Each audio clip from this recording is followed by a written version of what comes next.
안녕하세요. 칠살사이다 구독자 여러분. 항상 저희 칠살사이다 채널을 사랑해주셔서 감사드립니다. 한동안 과거의 사연을 다시 읽어드렸었는데요.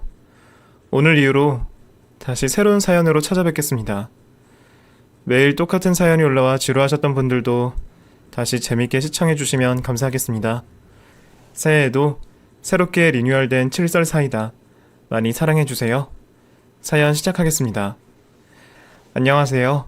방송을 애청하고 있는 50대 주부입니다. 불 꺼진 방에서 늦둥이 아이를 재우며 작은 소리로 유튜브를 듣는 게 요즘 저의 낙입니다. 불과 얼마 전까지 전 평범하디 평범한 삶을 살아왔다고 생각했습니다. 하지만 100세 시대의 절반은 지나봐야 알만하다 장담할 수 있는 것이더군요. 저의 인생은 어느 날 갑자기 급류에 휩쓸리고 말았습니다. 이제 갓 돌이 지난 이 아이는 저희 딸입니다. 또 손녀이기도 하죠. 이 기구하고도 황망한 마음을 어디에라도 털어놓고 싶어 사연을 보내봅니다. 어려서부터 저는 눈에 띄는 아이는 아니었습니다. 외모도 평범했고 키도 어중간하고 성적도 그저 그랬죠. 당시 시대가 그랬듯이 고등학교를 졸업한 20대 처녀의 무난한 수순을 밟았습니다. 작은 회사를 다니다가 선을 봐서 정년기에 결혼했고 이후로는 쭉 전업주부로 지냈습니다. 남편은 무뚝뚝하지만 성실하고 남자다웠습니다. 꼬박꼬박 월급을 가져다 주었고 늘 반찬 투정 한 번 없이 밥을 먹었습니다. 대단한 장점은 없었지만 탈도 없는 무난한 남편이었다는 뜻이죠. 저는 결혼한 후 반년이 채 지나지 않아 임신을 했고 곧 아들이 태어났습니다. 정우는 어렸을 때만 해도 엄마를 껌딱지처럼 졸졸 따라다녔죠. 하지만 무럭무럭 자라 키가 저를 넘어선 후론 대부분의 중학생이 그렇듯 제 방문을 닫고 안에 틀어박혀 나오지 않게 되었습니다. 정우야, 나와서 밥 먹어. 나중에 나 게임 접속해야 돼. 집안에 남자만 둘. 그래서 알콩달콩한 재미 따윈 없었지만 형편이 쪼들리거나 가족 누구 하나 아픈 일 없이 모두 건강한 것이 다행이라 여겼습니다. 그러게, 엄마는 딸이 있어야 한다니까. 옆집 사는 소영이 엄마는 늘 이렇게 말하곤 했죠. 결혼을 하면서 남편을 따라 고향을 떠난 저는 서울에 친구가 한 명도 없었습니다. 하지만 이웃인 소영엄마와 나이가 같아 친하게 지내게 됐습니다. 소영이는 우리 아들보다 3살 많은 누나였는데 이 작은 아파트 단지에서 소문은 엄친딸이었습니다. 이쁘장하고 싹싹하기까지 나무랄 때는 눈을 씻고 찾아볼 수가 없었죠. 아줌마 안녕하세요. 소영아 어디 가니? 네, 엄마랑 데이트하러 가요. 팔짱을 끼고 외출을 하는 모녀 사이가 어찌나 살갑고 좋아 보이던지요. 저도 딸이 있었으면 저런 모습이었을까요? 신혼 땐 내심 아이가 둘 정도 있기를 바랬지만 딱히 남편과 의논하거나 노력하는 일이 없어 둘째는 생기지 않았었더랬죠. 한창 중2병인 정우는 제 말을 귓등으로도 듣지 않았지만 이쁜 누나라며 소영이를 제법 따랐습니다. 그래서 시간 날 때 과외 좀 해달라고 소영이한테 넌지시 부탁하기도 했었는데요. 그렇다고 딱히 소용이 있는 건 아니었죠. 정우는 도통 공부에 관심이라고는 없었어요. 저는 늘 소영엄마가 부러웠습니다. 소영엄마, 소영이 또 반장 됐다며? 그런 소리 또 어디서 들었대? 아휴, 덕분에 나까지 학교 불러다니느라 귀찮기만 하지 뭐. 엄마 아빠 둘 다 머리가 좋아서 그런가 봐. 무슨, 워낙 본인이 노력하니까 그렇지. 애가 책상에 한 번 앉으면 누가 부르는 소리도 못 들어. 우리 정우는 큰일이야. 진작부터 쫓아다니면서 시켜버릇 했어 했나? 백날 잔소리 해봐야 소용없어. 본인이 하고자 하는 욕심이 있어야지. 맞아, 하긴 그렇지. 참, 소영이한테 자꾸 공부 봐달라고 시간 뺏지 마. 이젠 입시 준비해야 돼. 알았어. 그냥 용돈 줄 겸 겸사겸사 그랬지. 소영 엄마가 부러운 이유는 꼭 잘난 딸 때문만은 아니었습니다. 소영 엄마는 동네 앞에서도 늘 화장을 하고 세련된 차림을 하고 다녔죠. 집안에 잠시라도 가만히 있는 걸 갑갑해해서 늘 뭔가를 배우거나 운동이라도 하러 다녔죠. 틈틈이 공인중개사 시험 공부를 하더니만 어렵지 않게 합격했다고 했습니다. 그래서 부동산이니 재테크니 하며 빨빨거리며 돌아다녔죠. 언젠가 한 번은 저를 창고형 마트에 데려가줬는데 얼마나 신세계였는지 몰라요. 저는 운전을 할 줄 몰라서 늘 가까운 시장이나 슈퍼에서만 장을 보는데 말이에요. 입시를 치른 소영이는 교대에 합격했습니다. 본인의 목표와 부모의 바람에 한치의 어긋남이 없는 결과였죠. 그와 동시에 소영이네는 이사를 가게 됐습니다.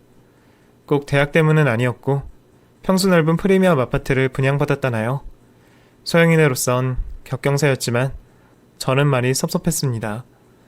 저는 아쉬운 마음으로 이삿짐이 나가는 걸 지켜보았습니다. 정우 엄마, 잘 지내. 연락 자주 할게. 가끔 놀러오고. 카톡하면 대답 좀 해. 할 줄 알지? 배웠어. 근데 전화가 편해. 하여간. 저는 이 낡은 복도식 아파트에 그 이후로도 계속 살았습니다. 혼자가 되어서까지도 생각했던 것보다 아주 오래도록이요. 아무튼 다시 소영엄마네가 떠나던 시점으로 돌아가서 결국 정우는 실업계 고등학교에 진학하게 됐습니다. 그동안 아들 교육에 관심도 없었던 남편은 몹시 못마땅해 했습니다. 어쩌다가 애를 이 지경까지 내버려뒀어? 서울에서 인문계는 그냥 가는 거 아니야? 대체 당신은 뭐 했어? 실업계가 어때서요? 오히려 내신에는 좋을 수 있다던데? 뭐? 누가 그래? 소영이 엄마가요. 그래, 당신은 소영이 엄마 반만큼이라도 좀 해봐. 자식을 그렇게 야무지게 키워야지. 갑자기 왜 나한테 그래요? 자식은 나 혼자 키워요? 내 말은 사람이 좀 야무진 맛이 있어야 한다는 거야. 이번에 이사 간 것도 그 여자가 부동산 경매로 돈을 착착 불려서라더만은, 정우가 인문계를 못 간 것도 그다지 성적이 좋지 못한 것도 어째 다 내 탓이 되었습니다. 가만히 듣고만 있던 정우가 불만스레 한마디 쏘아 붙였습니다. 공부가 적성에 안 맞는 걸 어떡해요. 학교 다니면서 자격증 따서 취업 나갈 거예요. 무슨 자격증? 미용사 자격증이요. 뭐? 어디서 시다나 하겠다고? 디자이너요. 정우가 고개를 빳빳이 들고 남편 말에 꼬박꼬박 말대꾸를 했습니다. 화를 눌러 참는 남편의 표정이 눈에 빤히 보였습니다. 그 가운데서 눈치만 보던 제가 얼른 끼어들었습니다. 그래, 무엇보다 정우가 하고 싶은 걸 해야지. 요새 명문대 나온다고 돈 잘 버는 것도 아니래요. 남편이 대꾸도 없이 안방문을 쾅 닫고 들어갔습니다. 그때부터 슬슬 집안에 찬바람이 불기 시작했죠. 남편과 아들은 서로를 눈에 띄게 피해 다녔습니다. 같이 앉아 식사를 하는 일도 드물어졌죠. 마음으로 진로를 정한 정우는 학원비며 교재비를 심심찮게 타갔습니다. 어떻게 되어가는 건지 궁금해진 저는 틈날 때마다 물었습니다. 많이 배웠어? 어디 엄마 머리 좀 말아줘봐. 좀 더 기다려봐. 아직 커트 배우는 중이야. 자격증은 언제 따? 시험은 상시로 있다던데. 졸업할 때는 되었다지. 그게 어디 하루 이틀 배워서 되는 건 줄 알아? 고등학생 자녀를 둔 엄마들은 바빠진다는데 저는 어째도 한가해졌습니다. 집안을 쓸고 닦고 저녁 드라마를 보며 식구들이 모두 돌아오기를 기다리는 게 일가의 전부였죠. 학원을 다닌다며 밤늦게 집에 돌아오던 아들은 어느 날 머리카락을 샛노랗게 탈색한 채 나타났습니다. 노랗다 못해 희게 보일 정도로 심하게 물이 빠진 색깔이었습니다. 정우 너 머리가 왜 그래? 실습한 거야. 아빠한테 들키면 어쩌려고 그래? 들키면 어쩌긴 뭘 어째. 정우는 큰 소리를 뻥뻥 치곤 남편을 열심히 피해 다녔습니다. 하지만 그래봤자 손바닥만한 집안인지라 머지않아 덜미를 잡히고 말았습니다. 정우를 불러세운 남편이 고래고래 소리쳤습니다. 학생이 그게 무슨 꼴이야? 학교에선 그걸 가만히 둬? 선생님들도 뭐라 안 그래요. 참나, 똥통 학교랍시고 간과하는 것도 아니고 가지가지 하는구만. 입술을 꽉 깨문 정우가 남편을 노려보았습니다. 남편은 걸핏하면 대드는 아들을 괘씸해했죠. 그런 식으로 부자간의 감정은 골이 갈수록 깊어져 갔습니다.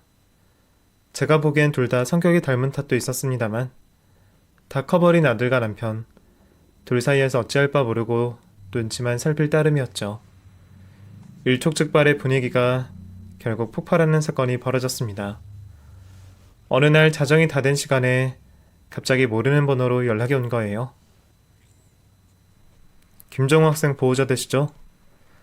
아, 네. 제가 정우 엄마인데요. 여기 땡땡 파출소인데요. 미성년자라 보호자가 직접 오셔야 됩니다. 네? 파출소요? 무슨 범죄에 연루된 게 아닌지 가슴이 덜컥 내려앉았습니다. 허겁지겁 겉옷만 걸친 채 택시를 잡아 타고 달려갔죠. 파출소 문을 벌컥 열고 안쪽으로 들어가니 정우와 고만고만한 친구들이 쪼르륵 앉아있더라고요. 밤길에 어울려 몰려다니다 작은 시비가 붙은 모양이었어요. 다행히 주의만 주고 조금만 기다리면 금방 훈방이 되어 나온다고 했습니다. 먼저 와 계시던 학교 선생님이 저를 안심시켰습니다. 어머님, 많이 놀라셨죠? 아유, 10년 감수했네요. 고등학생 남자애들쯤 되면 그리 드문 일만은 아니라고 했습니다. 저는 선생님과 로비에서 음료수를 마시며 잠시 서서 대화를 나눴습니다. 실업계의 입시나 취업 전망 같은 시시콜콜한 얘기들이요. 정우랑 다 같이 학원 다니는 친구들인가 봐요. 학원이요? 네. 미용사 자격증 학원이요. 학교에서도 자격증만 있어서 얼추 배웁니다. 학원은 실기시험 직전에 잠깐 다니면 되는데. 정우는 학원 다닌다던데요? 학원 수강하면 수업을 빼주는데 제가 알기론 아닌데요. 알고 보니 학원은 끊지도 않았다는 얘기였습니다. 그 핑계로 통금없이 밤늦게 쏘다니는 자유를 얻은 거고요. 뜻밖의 사실을 알게 된 저는 일단 집에 돌아와 아들을 추궁했습니다. 정우 너. 그럼 그동안 가져간 학원비는 다 어쨌어? 엄마, 없어. 없어? 어디다 썼는데? 너 혹시 술 같은 거 마시고 그러니? 아니야. 그럼 그 돈을 다 어디다 썼는데? 그냥 사고 싶은 거 몇 개 샀어. 뭐를? 어디 내놔봐. 솔직히 말하지 않으면 아빠한테 다 이른다? 엄마, 제발. 실랑이를 하던 그때였습니다. 갑자기 남편이 안방에서 튀어나왔습니다.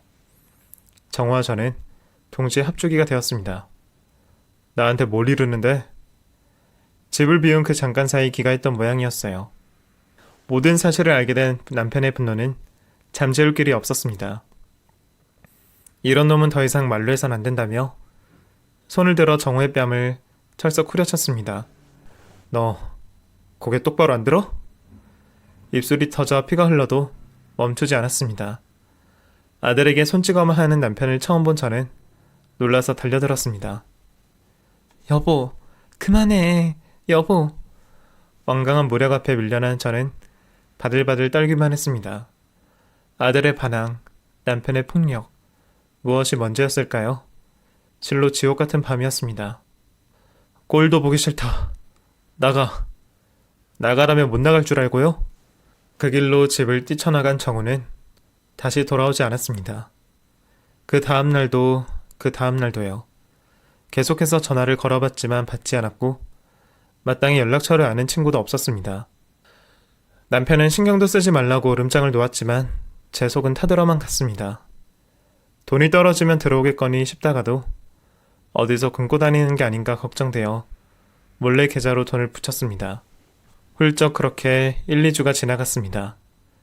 남편과 저는 누구 하나 먼저 이 일에 대해 말을 꺼내지 못했습니다. 이상하죠? 딱히 살가웠던 가족도 아니었는데 정우가 없으니 무슨 구심점이라도 잃은 것처럼 균열이 커져갔습니다. 둘만 남은 부부 사이가 이전보다 더욱 불편하고 어색한 기분이 드는 겁니다. 그건 남편도 마찬가지인 모양인지 어영부영 출장을 핑계로 집에 들어오지 않는 일이 잦아졌습니다. 저는 정우에게 계속 연락을 취하는 한편으로 점차 남편은 굳이 찾지 않게 됐습니다. 정우야, 집에 아빠 안 계시니까 들어와.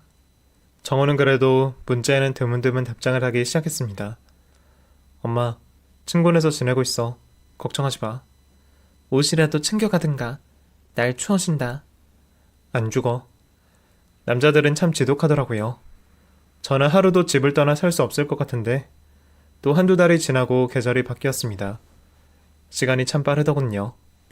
그렇게 남편과는 자연스럽게 별거하게 되었습니다. 한 번도 터놓고 말해보지 못한 채로 도장만 찍지 않았을 뿐이지 사실상 이혼 상태임을 받아들여야만 했죠. 집에 혼자 남은 전 우두커니 앉아 가끔 생각하곤 했습니다. 아무것도 하지 않았는데 왜 이렇게 된 건지. 아니, 아무것도 하지 않은 게 문제였을까요? 그럼 제가 어떻게 해야 했을까요? 한동안 넋을 빼놓고 다녔습니다. 문득 아파트 경비실을 지나는데 삐쩍 마른 유기견을 임시보호하고 있더라고요. 오며 가며 밥을 챙겨주다가 맡아 기르게 됐습니다. 건강을 회복하도록 물심양면으로 애써봤지만 몇 개월 더 살지 못하고 무지개 다리를 건너고 말았습니다. 입이 노견이었던 데다 잔병이 많았다고요. 그렇게 동물병원에서 듣긴 했지만 왜 박복한 내게 와서 그런 부정적인 생각이 자꾸만 들었습니다. 또 한 해가 지나갔습니다. 그 무렵엔 도무지 무슨 정신으로 지냈는지 기억이 잘 나지 않아요. 정우는 어찌저찌 조기 취업으로 둘러대 고졸 자격은 얻었지만 이러다 영장이라도 날아오는 건 아닌지 그게 또 걱정이었습니다. 시종 불안한 마음으로 베란다 밖을 하염없이 바라봤던 것 같아요. 그때 초인종이 울렸습니다. 초인종이 울리는 건 아주 오랜만이었습니다. 택배기사나 야쿠르트 아줌마일 걸 알면서도 일말의 기대를 품고 문을 열었죠. 그런데 정말로 거짓말처럼 문 앞에 정우가 서 있는 겁니다.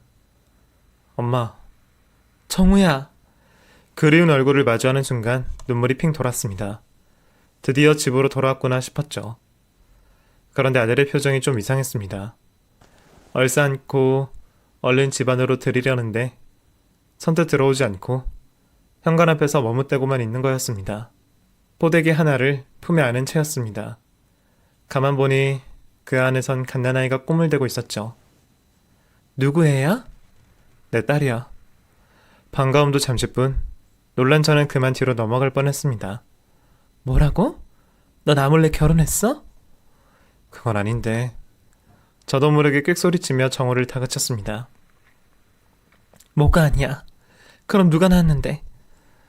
나랑 결혼은 못하겠대. 그게 무슨 소리야?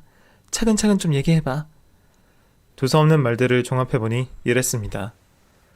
가출했던 아들은 그동안 여자집에 얹혀 지냈고 동거하는 동안 아이가 생겼지만 미래를 약속하지 못했기에 헤어졌다는 겁니다. 덜컥 갓난아이만 떠안은 채 말입니다.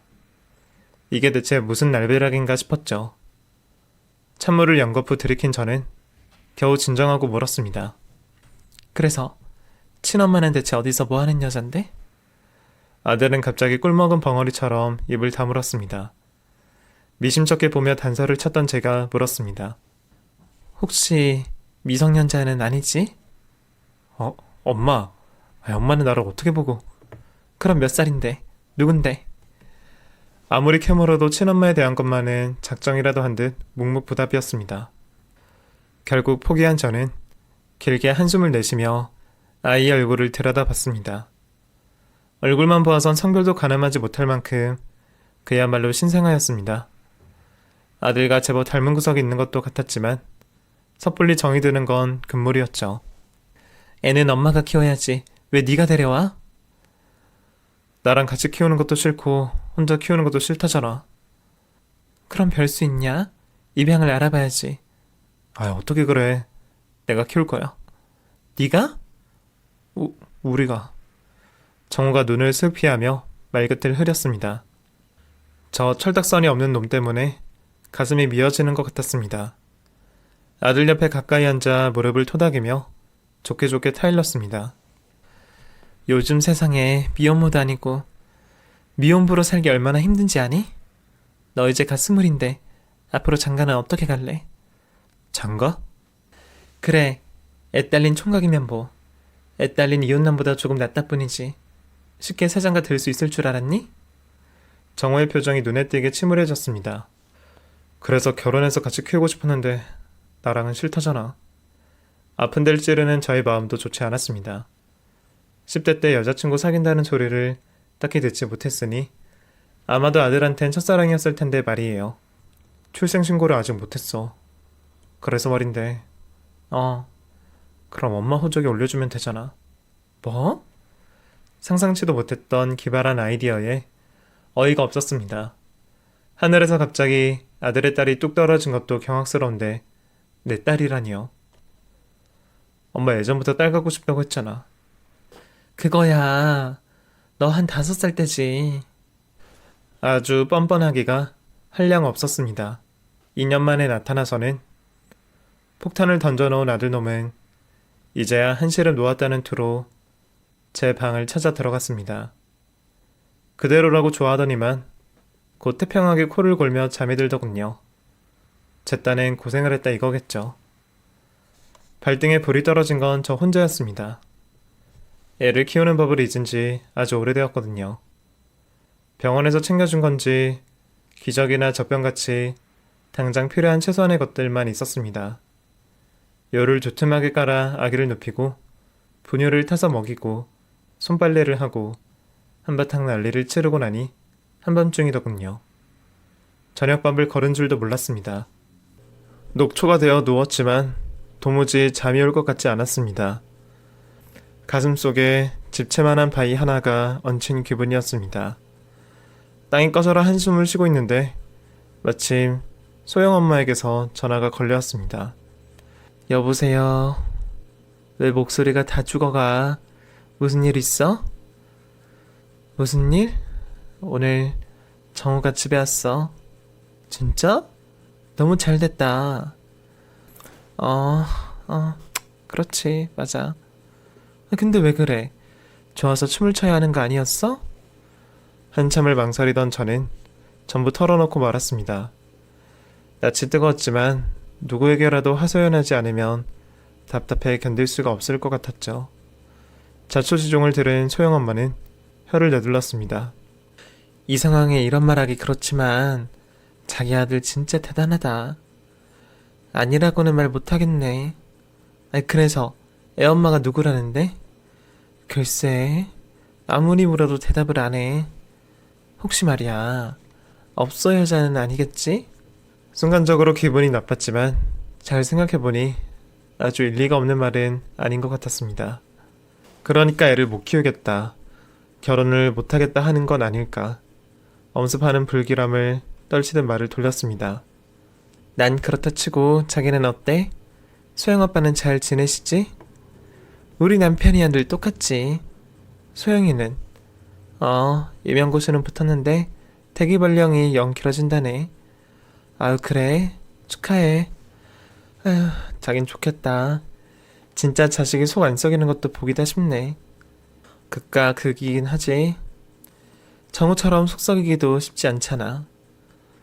소영엄마는 착하긴 한데 사람이 직설적이라 가끔 기분이 상할 때가 있습니다. 이건 다 제가 소심한 탓이겠죠. 그래도 이런저런 수다를 떨다 보니 마음이 조금이나마 가벼워지는 것 같았습니다. 정우가 어려서부터 소영이 말은 참 잘 들었잖아. 누나랑 좀 연락해서 의논해보라고 하면 어떨까? 애들끼리 자세한 내막을 털어놓을 수도 있지 않을까? 아유 우리 소영이가 정우랑 연락을 왜 해? 순간 소영엄마는 질색하듯 선을 그었죠. 순간 썰렁해진 분위기를 느꼈는지 뒤늦게 말을 수습하긴 하더군요. 그래 아무튼 딸이 최고야. 자기도 애 어디 보내버릴 거 아니면 마음 굳세게 먹고 키워. 진짜 딸 하나 생긴 셈 치고 늙음하게 외롭지 않고 좋지 뭐. 통화를 끝내고 나서 마지막 말을 곱씹었습니다. 한 번도 입 밖에 내본 적 없지만 사실 나는 외로웠던 건 아닐까요? 인터넷 검색창을 열어 필요한 아기용품들을 찾아보았습니다. 하나같이 작고 예쁘고 사랑스러워 보였죠. 무기력하고 메말랐던 제 안에서 조금씩 생동감이 솟아오르는 것처럼 느껴졌습니다. 아가는 낯선 곳에서의 첫날밤인데도 혼자 잘 놀고 잘 울지도 않았습니다. 확실히 성격만큼은 정어 어릴 때와 닮은 구석이 있었습니다. 다음날 눈을 뜨는 즉시 장명소를 수소문했습니다. 예쁜 이름을 짓고 호적에 그 이름을 올렸습니다. 그렇게 아린이는 내 딸이 되었습니다. 그 이후로 쏜살같이 흘러간 1년이었습니다. 확실히 정호를 키우던 20년 전과는 다르더군요.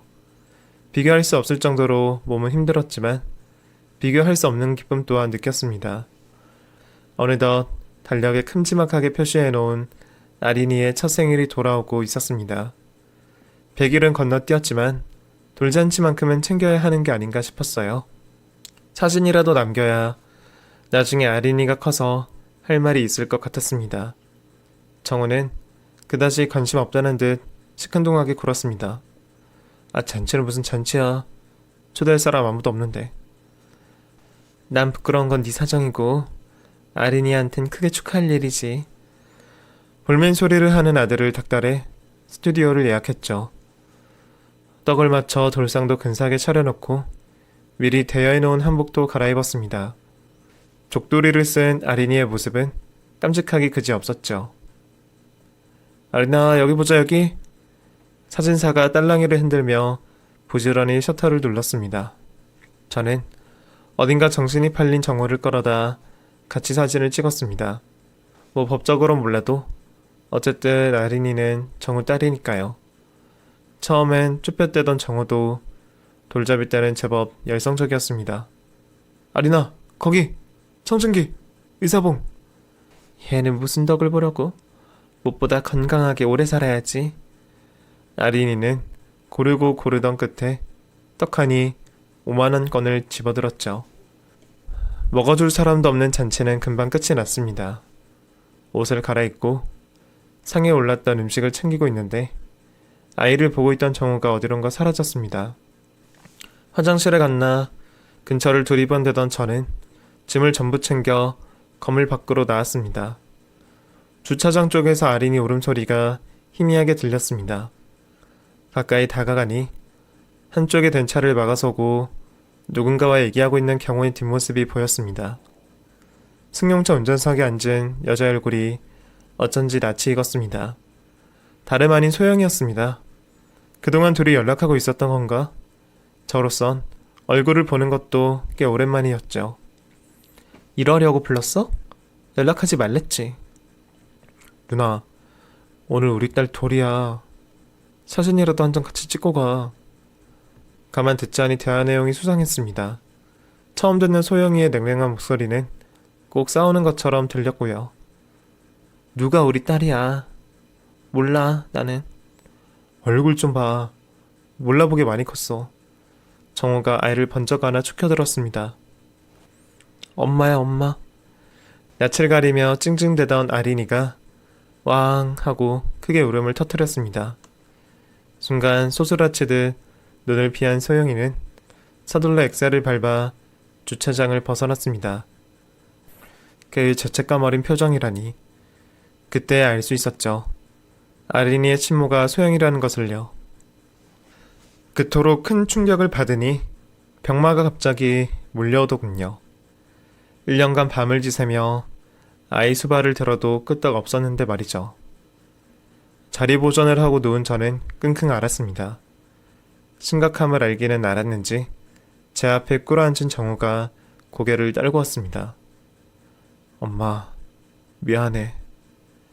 그래, 애엄마가 소영이라 그렇게 한사코 숨긴 거냐? 안 그러면 어떡해. 엄마랑 누나네 엄마랑 친하잖아. 누난 자기 엄마 귀에 들어가면 죽어버린댔어. 그럼 나는 내가 죽게 생겼다, 내가. 우라통이 터져 베개를 집어던진 저는 팩 돌아 누웠습니다. 둘 사이는 제가 아는 것보다는 훨씬 가까웠던 모양입니다. 헛겹해서 자취를 하는 소영이에게 술 한잔 사달라고 한 것을 시작으로 그대로 눌러앉은 모양이죠. 대학 졸업반이던 소영이는 진지한 사귐이나 결혼 생각까지는 없음을 분명히 했지만 정우는 기세를 몰아 계속 밀고 나가면 될 줄 알았던 거고요. 참 치기 어린 청춘들의 동상이몽이었죠. 이리저리 머리를 굴려보던 저는 벌떡 일어나 앉았습니다. 내가 소영이랑 한번 만나봐야겠어. 엄마가? 펄쩍 뛰며 말릴 줄 알았던 정우는 오히려 반기더군요. 제가 가서 욱해서 뺨을 올려붙일 인사는 아니면 알았나 보죠.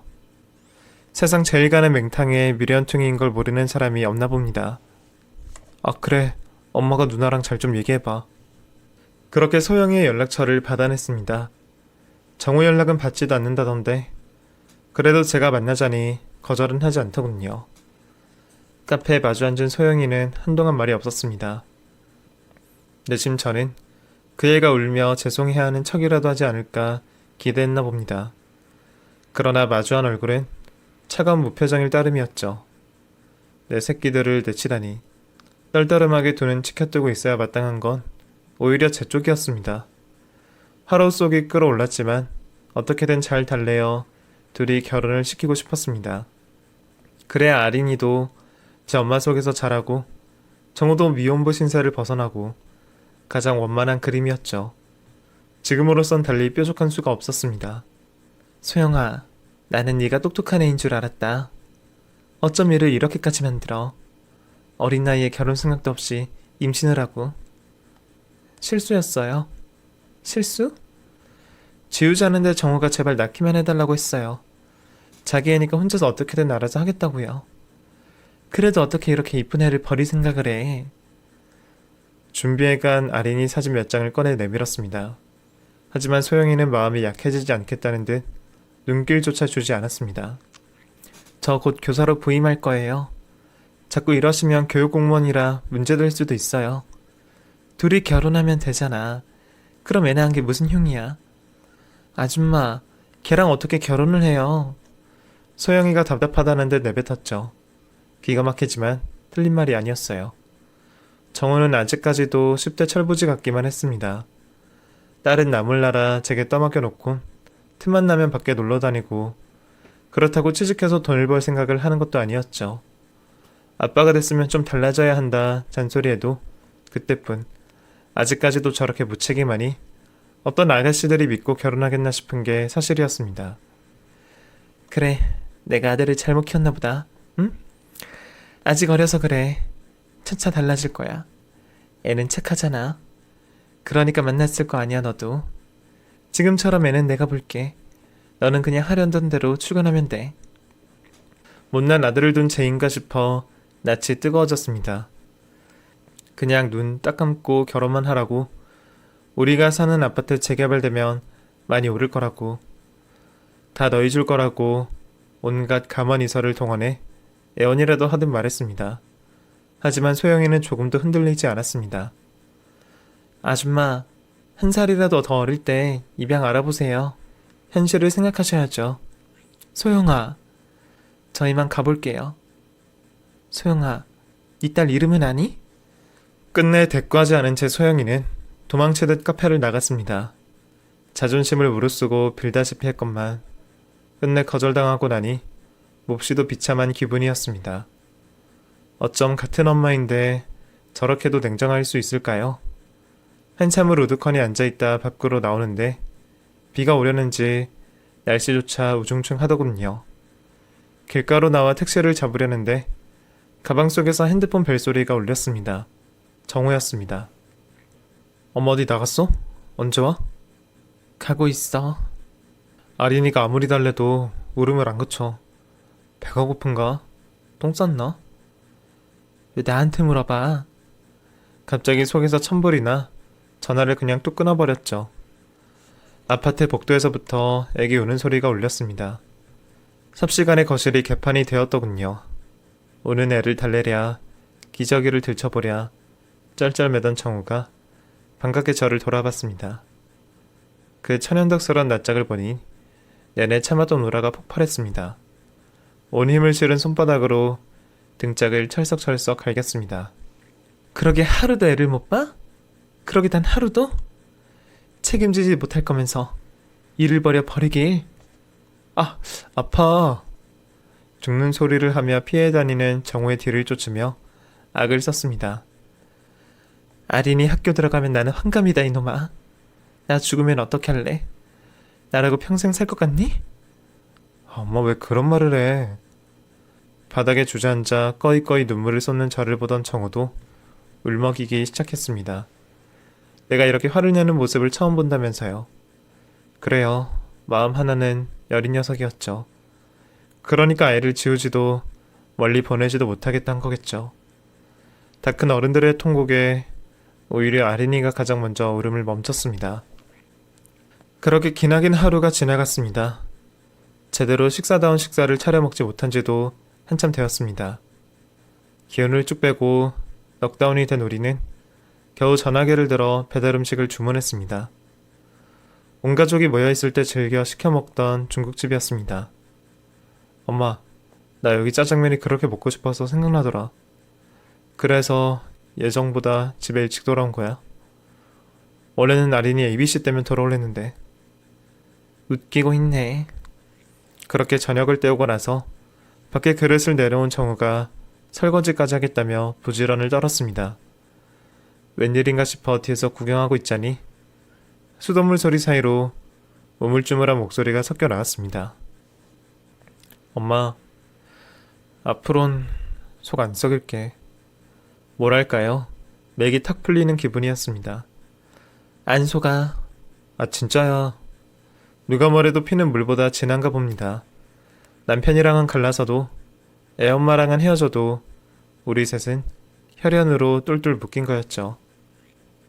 미용도 다시 시작할까봐. 이젠 학원비 못 내줘. 아린이 기저귀값 대기도 힘들다. 자격증은 학원 안 다니고 미용실에서 일하면서 따도 돼. 페이도 옛날처럼 짜지 않대. 믿어도 될런지 어쨌거나 결심을 입 밖에 낸 것만으로도 장족의 발전이었습니다. 씻기고 옷을 갈아입힌 아린이는 오늘따라 기특하게 일찍 잠들었습니다. 옆에 누워 천사 같은 얼굴을 들여다봤습니다. 우리끼리 행복하게 잘 사는 게 복수다. 더러워서 피하는 거다. 애써 다짐해봤지만 바보같이 한마디도 쏘아붙이지 못한 내 모습이 자꾸만 생각나 화병이 날 것만 같았습니다. 누워서 핸드폰 갤러리에 저장된 아린이 사진을 넘겨보다가 소영 엄마에게 몇 장을 전송한 건 다소 충동적이었습니다. 이내 답장이 날아왔습니다. 너무 귀엽다. 근데 돌잔치 사진이야? 나는 왜 초대 안 했어? 아무도 안 불렀어. 뭐 자랑이라고. 그래도 섭섭하네. 말 나온 김에 한번 만나자. 선물로 아기 옷 사놨는데. 그래, 언제? 문자로 약속 시간과 장소를 잡는데 어쩐지 계속 가슴이 두근거렸습니다. 누난 자기 엄마 귀에 들어가면 죽어버린댔어. 악마의 유혹 같은 속삭임이 귓전을 맴도는 듯 했죠. 소영 엄마가 모든 걸 알게 되면 어떤 표정을 지을까 상상만으로 즐겁기도 하고 또 하늘이 반쪽이 날 것처럼 두렵기도 했습니다. 안 돼. 그냥 말해버리면 어때? 사실인데. 어떡하지? 온몸이 근질거리는 기분에 약속 날짜까지 잠자코 기다리기 힘들었습니다. 날씨가 좋다고 해서 신도시 근처 새로 조성된 공원에서 보기로 했습니다. 아이를 들쳐안고 기저귀 가방에 유모차까지 챙겨 택시를 타느라 진땀을 뺐지만 그럴 만한 가치가 있었습니다. 소영 엄마에게 꼭 아린이를 직접 보여주고 싶었거든요. 네가 아린이구나. 안녕. 소영 엄마가 살갑게 아린이를 들어올려 품에 안았습니다. 손가락이름에 볼살을 조물딱거리며 얼굴을 살피는데 이목구비를 찬찬히 뜯어보는 표정이 좀 묘해졌어요. 이를 놓칠세라 제가 한마디 했죠. 생긴 게 소영이 좀 닮지 않았어? 아니? 소영 엄마는 언뜻 전곡을 찔린 듯 했지만 애써 부정했습니다. 그냥 그러게 하고 웃어넘기지 못한 건 본능적인 불길함 때문은 아니었을까요? 피식 새어나오는 웃음을 감춘 저는 딴청을 했죠. 아니 왜? 예쁜 애들은 다 비슷하게 생겼잖아. 조금 걷다가 널찍한 등나무 벤치에 자리를 잡고 앉았습니다. 소영 엄마가 선물이라며 손에 들고 있던 쇼핑백을 건넸습니다. 포장을 열어보니 안에 노란 원피스 잠옷이 들어있었습니다. 소영 엄마 고마워. 잘 입힐게. 비싼 것도 아닌데 뭐. 근데 빨간색이었으면 더 좋았을걸. 왜? 별로 마음에 안 들어? 아니 소영이가 어렸을 때 빨간 원피스 자주 입었잖아. 와, 자긴 진짜 기억력 좋다. 그때 참 예뻤던 기억이 나서 여자애니까 괜히 따라하고 싶네. 소영 엄마의 우쭐해하는 표정은 언제나 익숙했지만 오늘처럼 한마음 한뜻으로 즐거운 적이 있었을까요? 언제가 폭로할 최적의 타이밍일까 한 걸음씩 앞으로 내딛는 기분이 짜릿했습니다. 저에게 언제부터 이런 악취미가 있었는지 나도 모르는 내 모습을 발견하는 기분이었습니다. 머리도 아빠는 안 닮았으면 좋겠어. 소영이처럼 똑똑해야지. 여자 직업은 뭐니 해도 선생님이 최고니까. 그럼. 제가 입이 마르게 소영이 칭찬을 계속하자 소영엄마도 슬슬 미심 찍어 하는 눈치였습니다. 은연중에 평소에 저답지 않음이 느껴져서인지도 모르겠습니다. 소영이는 어느 집으로 시집가려나? 응? 이제 막 대학 졸업했는데 벌써부터 결혼은 무슨? 우리 정우 인생은 망했는데 난 이제 낙이 없잖아. 소영이가 좋은 혼자 잡아 시집가는 걸로 대리만족 삼아야지. 아이 망하기 뭘 망해. 정우도 장가가면 되지. 아직 새파랗게 젊은데. 세상 오래 살고 볼 일이었습니다. 소영엄마가 우리 아들 역성을 듣다니요. 저것이 어지간히 땅을 파는구나 싶었나 봅니다. 소영이의 둘잔치는 아주 먼 것 같으니까 결혼식이라도 빨리 왔으면 좋겠다 이거지. 오늘 받은 선물을 몇 배로 갚아줘야 하니까. 저는 쇼핑백을 달랑달랑 흔들어 보이며 근래 보기 드물게 즐거이 웃었습니다. 오늘 자리에 나올 때만 해도 망설였지만 확실히 마음속으로 정했거든요. 소영엄마는 여러모로 놀랍다는 반응을 숨기지 않았습니다. 한때는 그러다 우울증 걸리는 거 아닌가 싶었는데 귀여운 딸 키운다고 정말 힐링이 되긴 하나 봐. 그래 보여? 한결 밝아진 것 같은데? 스스로도 느껴질 만큼 그랬어요. 이제는 아린이를 예쁘게 키우는 것만이 저의 유일한 기쁨으로 여겨졌습니다. 제가 당장 이 자리에서 소영엄마를 붙잡고 딸의 비밀을 폭로할 수도 있었겠죠. 얌전한 고양이 부뚜막에 먼저 올라간다고 비아냥거릴 수도 있었겠죠. 내가 아들을 잘못 키웠다면 넌 딸을 잘못 키운 거라고. 그토록 흠결한 점 없는 딸이라 잘난 척하던 소영엄마의 콧대를 처참하게 꺾어줄 수 있었을 겁니다. 하지만 저는 그렇게 하지 않았습니다. 왜냐고요? 제가 착해 빠져서가 아닙니다. 그들을 용서하거나 아량을 베풀어서가 아닙니다. 혹여 불쌍해서도 아닙니다. 다만 저는 조금 미뤄두기로 했습니다. 언젠가 있을 소영이의 결혼식에 아린이를 데리고 참석할 겁니다. 제가 선물을 몇 배로 갚아주겠다고 했잖아요. 오늘 잠깐 흘릴 눈물이 그날까지 쌓이면 태풍이 되어 몰아치겠죠. 복수의 열매가 충분히 무르익을 그날을 위해 저는 참고 기다리기로 했습니다. 언젠가 그날은 반드시 올 테니까요. 그 순간을 상상하는 것만으로 원동력이 되는 것 같습니다. 이런 생각을 하고 있다 보면 저도 참 좋지 못한 사람 같지만 산전수전 겪어보니 착한 바보가 되고 싶지도 않더라고요. 사이다 사연을 기대하셨던 분들께는 죄송합니다. 그때까지 이 채널이 유지된다면 다시 후기를 보낼 수 있으면 좋겠네요. 공감이 되실지는 모르겠지만 긴 사연 들어주셔서 감사합니다.